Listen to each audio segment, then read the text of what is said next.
देखिए, ये तो प्रकृति का नियम है। जो बच्चे हैं वो एक दिन जवान होंगे और जो जवान हैं वो एक दिन बूढ़े भी होंगे, वृद्ध होंगे। और वृद्ध होती जनसंख्या से संबंधित बहुत सारी चुनौतियां भी हैं। अभी इसकी चर्चा इसलिए हो रही है क्योंकि अभी हाल ही में एक सुप्रीम कोर्ट में याचिका दायर की गई थी कि वृद्धजनों के लिए एक समर्पित मंत्रालय की स्थापना की जाए। लेकिन सुप्रीम कोर्ट ने इस पर विचार करने से इनकार कर दिया। सुप्रीम कोर्ट यानी कि हमारे सर्वोच्च न्यायालय है। संविधान के अनुच्छेद 124 के तहत सुप्रीम कोर्ट की स्थापना की बात की गई। 28 जनवरी 1950 में स्थापना हुई थी। और माता पिता और वरिष्ठ नागरिकों का भरण पोषण तथा कल्याण अधिनियम 2007 के अनुसार वरिष्ठ नागरिक वृद्धजन से तात्पर्य ऐसे किसी भी व्यक्ति से है जिनकी आयु 60 वर्ष या उससे अधिक होती है, उन्हें वृद्ध कहते हैं, बूढ़े कहते हैं।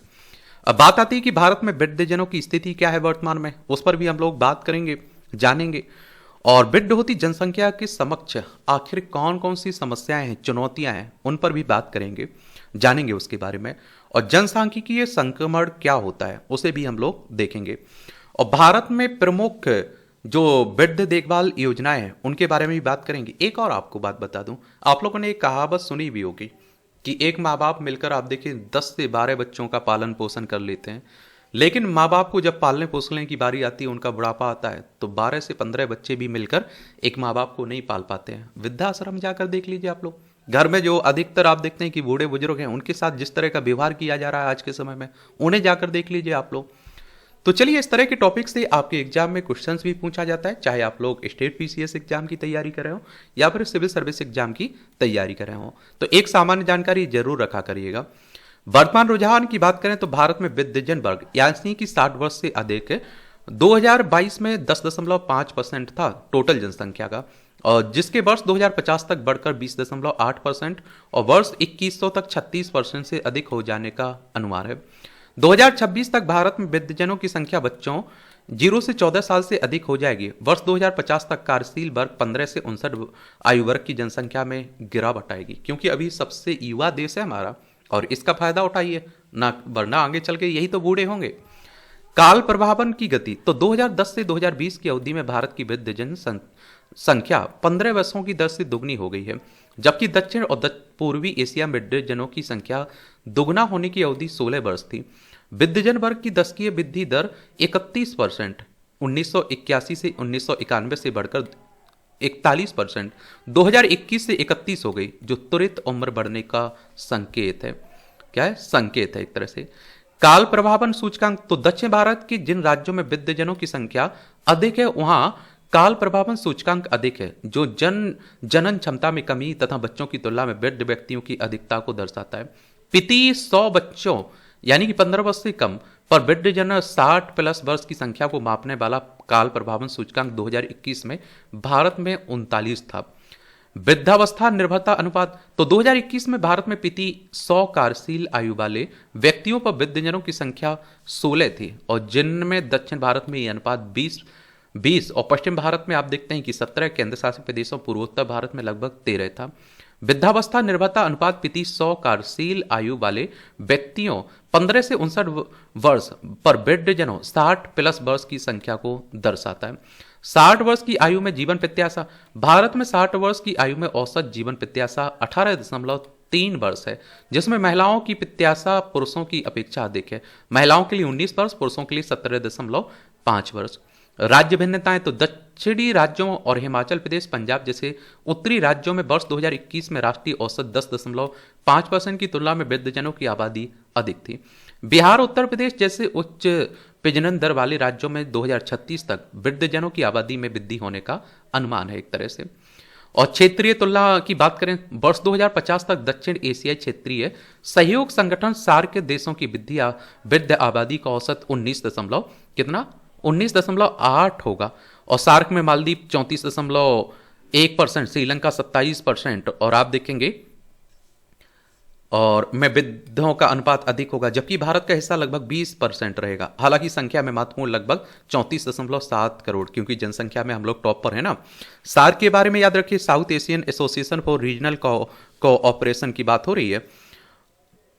8 दिसंबर 1985 में इसकी स्थापना हुई थी, ये भी आप लोगों को याद रखना चाहिए। और हेडक्वार्टर काठमांडू नेपाल में देखने को मिलेगा। इस तरह के संगठनों से भी क्वेश्चंस पूछ लेता है। अफगानिस्तान, बांग्लादेश, भूटान, इंडिया, मालदीव, नेपाल, पाकिस्तान, श्रीलंका, इसके म्यांमार देखने को मिलेंगे। अब बात आती है वृद्ध होती जनसंख्या के समक्ष क्या चुनौती है। तो वृद्धावस्था का स्त्रीकरण, महिलाएं पुरुषों की तुलना में अधिक समय तक जीवित रहती हैं, जिसके कारण अधिक वृद्ध महिलाएं, विशेष रूप से विधवाएं, अकेली रहती हैं, परिवार के सहयोग पर निर्भर रहती हैं और जिससे भी अधिक असुरक्षित हो जाती हैं। और हमारे देश में भेदभाव किस तरह से होता है, अगर आप सोचिए किसका पति किसी का डेथ हो गई तो उसे आप देखते हैं कि अपशगुन माना जाता है। मैं कहता हूं लोग, पढ़े लिखे लोग आप देखते हैं इस तरह का भेदभाव करते हैं। वृद्धावस्था का ग्रामीणकरण, और भारत की 2011 की जनगणना के अनुसार लगभग 71% वृद्ध आबादी ग्रामीण क्षेत्रों में रहती है। ग्रामीण क्षेत्रों की दूरस्थता के कारण स्वास्थ्य सेवा तक सीमित पहुंच, आय की असुरक्षा और सामाजिक अलगाव की समस्या और भी गंभीर हो जाती है।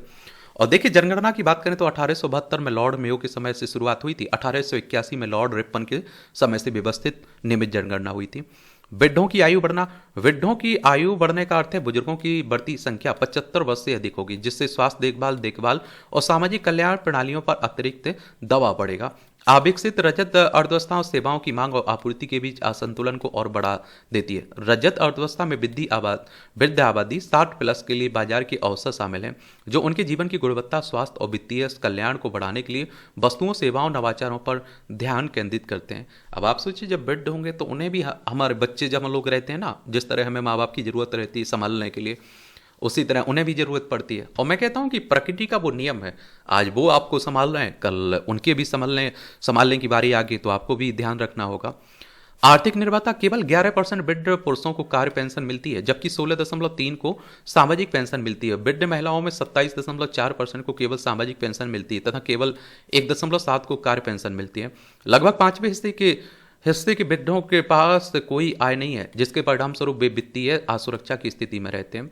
वृद्धावस्था देखभाल सुरक्षा का अभाव, 33% वृद्ध महिलाएं और 28% वृद्ध पुरुष कम से कम एक दीर्घकालिक रुग्णता के पीड़ित हैं, जैसे उच्च रक्तचाप, मधुमेह, गठिया, जिनके कारण उनकी दैनिक गतिविधियां कार्य करने की क्षमता प्रभावित होती है। उम्र बढ़ने से स्वास्थ्य की स्थिति खराब होती है, स्वास्थ्य देखभाल की लागत बढ़ती है और देखभाल और चिकित्सा देखभाल के लिए परिवार या औपचारिक सहायता पर निर्भरता बढ़ती है। रोजगार संबंधी चुनौतियां, वरिष्ठ नागरिकों को रोजगार संबंधी कई चुनौतियों का सामना करना पड़ता है, जैसे आयु संबंधी भेदभाव, कम तकनीक कौशल या फिर कम ऊर्जा बान माना जाता है, पुराने कौशल, कठोर कार्य घंटे, कम वेतन आदि। सामाजिक और पारिवारिक दुर्व्यवहार, वरिष्ठ नागरिकों को परिवार के सदस्यों या देखभाल करने वालों से मौखिक दुर्व्यवहार, अलगाव और शारीरिक नुकसान का सामना करना पड़ सकता है, जो पर्याप्त डर या सीमित गतिशीलता के कारण रिपोर्ट नहीं किया जाता है। अब बात आती है जनसांख्यिकीय संक्रमण क्या है। तो जनसांख्यिकीय संक्रमण ऐसा मॉडल है जो जन्म और मृत्यु दर में परिवर्तन के साथ साथ जनसंख्या की आयु संरचना में बदलाव को भी समझाता है, क्योंकि समाज आर्थिक और तकनीक रूप से प्रगति करता है। चरण, तो इसमें आमतौर पर अनेक चरण शामिल हैं। पहला चरण उच्च जन्म और मृत्यु दर के परिणाम स्वरूप जनसंख्या स्थिर हो जाती है। दूसरा है, आप देखिए, स्वास्थ्य सेवा, स्वच्छता और खाद्य उत्पादन में सुधार के कारण मृत्यु दर में कमी आती है, जबकि जन्म दर उच्च बनी रहती है, इससे जनसंख्या में वृद्धि होती है।